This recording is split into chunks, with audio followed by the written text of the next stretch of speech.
Welcome to Basic Brewing Video. I'm James Spencer. I'm Steve Wilkes. Steve's show today. Yeah, I got a beer. And I think we're only going to do one show this month. Yeah, the month so of June. It's this is kind of a vacation month.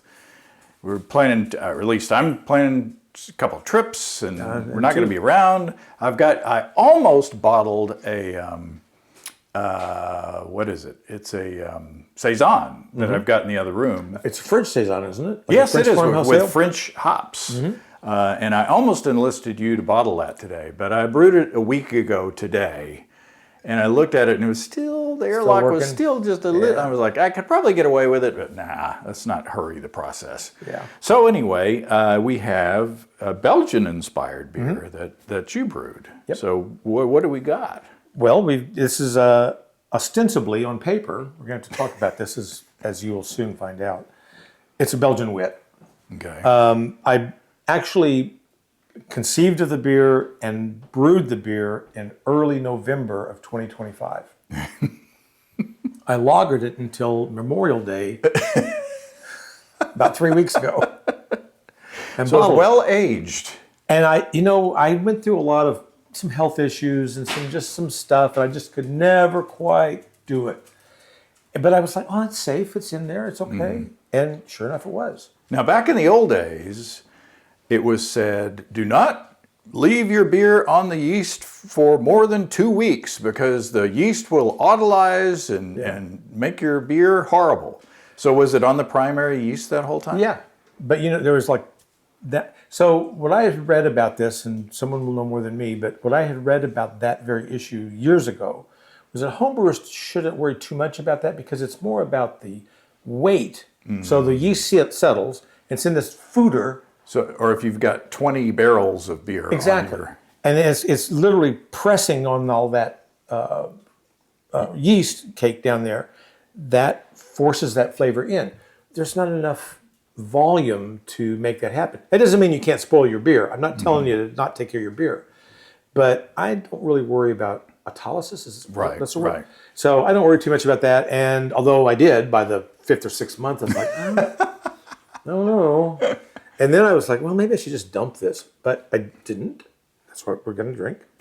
So you want me to tell you about it? Yes, please. Why don't we pour? You want me to pour? Why don't you pour decant. Decant. Because at bottling, it's clear as a bell. Yeah. Right there. But if you don't decant, it won't be. Yeah. Because there's a little yeast cake. When I bottled it, I pitched fresh yeast because I did think that having sat for so long, it might not have enough viable yeast to carbonate since I bottle condition. And so I pitched a fresh pitch of Nottingham, which is just what I had on hand. And Nottingham's a good, I like to use Nottingham. It's neutral, it works. Okay. I could have gone a little further without schmutz, but I wanted to make sure it showed off as, oh, wow, look how beautiful that is. Yeah, it's a gorgeous little beer. Beautiful. Shall I tell you about it? Please. Okay, after we have a sip. Ooh, dead yeast. No, just kidding. I can't drink this. This is a Belgian Wit. It's 5 pounds of Viking extra pale malt. The malting company is Viking. 5 gallon or 19 liter batch. Yep. 5 pounds of extra pale malt, 5 pounds of flaked red wheat from Brice. That's it. That's the grain bill. The hop build on this is 1 ounce of Hallertau Middle Fruit, 3.3 alpha acids at 60 minutes, and a half an ounce of Middle Fruit at 30 minutes. Both 3.3 alpha acids for a total calculated IBU of 18. So not a lot of IBUs. The yeast that I use, and here's where we have some controversy, is I used Lallemand's Abbey yeast, which is not the right yeast for a Belgian Wit. I didn't think about that the day I bought it. I went to my local homebrew store, kind of rummaged through what they had. It was the freshest Belgian yeast, and I went, I'll just get this. And then actually our friend Detlef pointed out to me the other day when we were talking about the spirit, and he said, well, you did the wrong yeast. And he was dang right. I didn't. But as Detlef tends to be. Well, he's German. And then the other thing that I did wrong on this beer was I forgot, because I bottled it, I put it away once it was done fermenting and completely left it alone.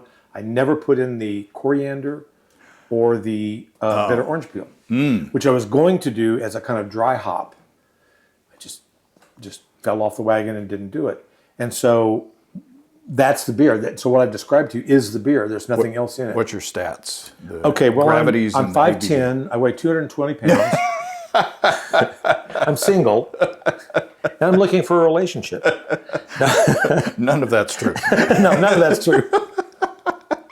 The stats are somewhere. The original gravity was 1049. The final gravity was 1008. So completely brewed out. It's a 5.4% beer. According to my calculations, it's 67% efficiency. I don't know what that means. Why that's valuable. Now, what do you got written? What piece publication have you got that written? Oh, I use this logbook thing that I found somewhere on the street.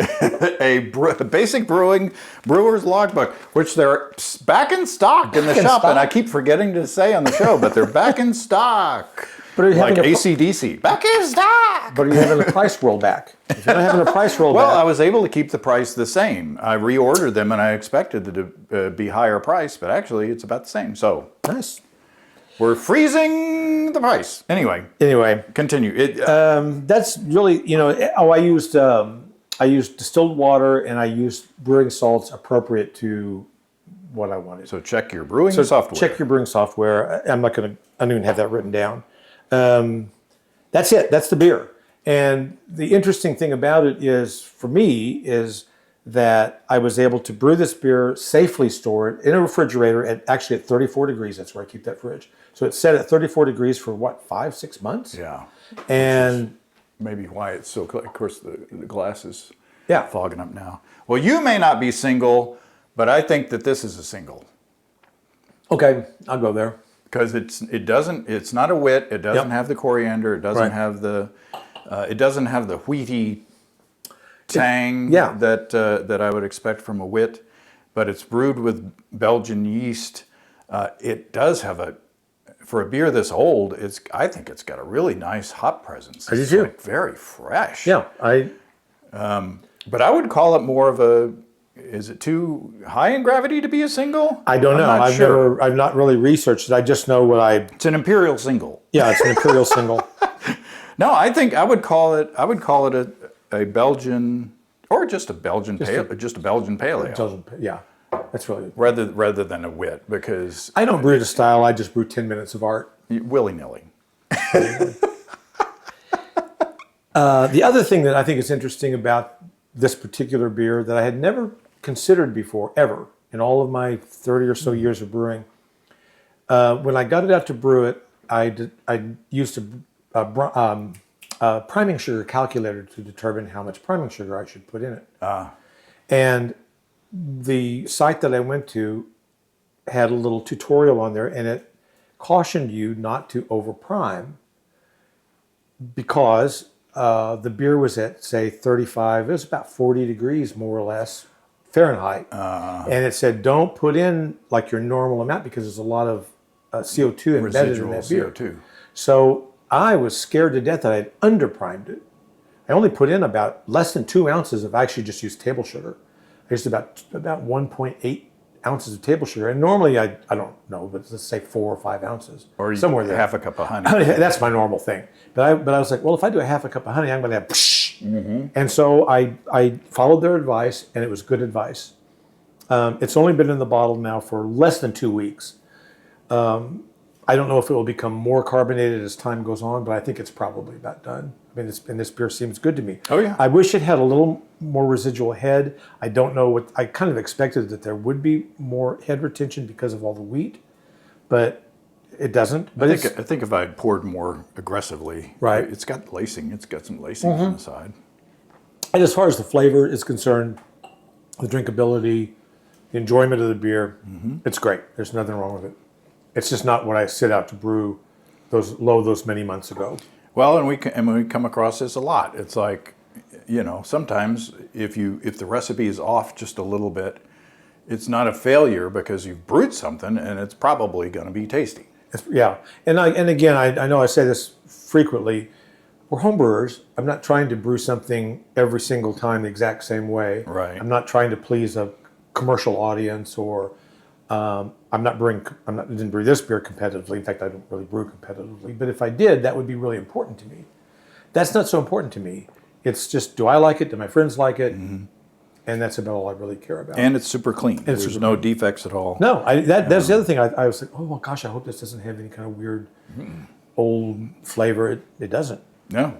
So don't throw your beer out just because you didn't get to it right away. Yeah. And the other little bit of advice I give, and this goes back to our buddy Detlef. He brewed a beer that he wasn't really satisfied with. Oh, I need to dump this. I'll bet you, and I haven't even tasted it yet, but I bet you it's just fine. It's going to be fine. It's just not a perfect Pilsner, which is what he was after. Right. Right. Well, there you go. I don't know how long we've been, I forgot to push the timer, so I don't know how long we've been talking, but it seems like enough. And I'm out of beer, so I need another beer. Yeah. This was delicious. You brought some more to share, so I'm gonna have a whole one. I think we should do that. So yes, and unless we come up with something else to do later on this month, we'll just see you next month. And happy brewing, and we'll talk to you later. All that. Cheers. Cheers. Come and visit us online at basicbrewing.com. You can find archive lists of our audio and video podcasts on homebrewing. You can also find our DVDs and our brewer's logbook, where you can track and log up to 50 batches of beer. And I drank one of these last night, and I swirled the yeast up and drank it, and it was more Belgian-y. Oh, of course. And so I just swirled it up and got a real cloudy version of it, and I was like, oh, that's a Belgian beer. This is bonus end of episode stuff. Yeah, give me a little hit of that, just for the heck of it. Just to taste some of the yeast cake. So, because in a wit, you would be swirling. Yeah, yeah. That's much more Belgian-y, much more tangy. Woo! Yeah, That's good. Yeah. yeah. So that's where all that flavor went. Maybe I'll swirl it when I drink a whole one. Maybe I'll see what you swirl think. it up. Yeah. There you go. Thanks for staying to the very end. That's right. Cheers. Cheers.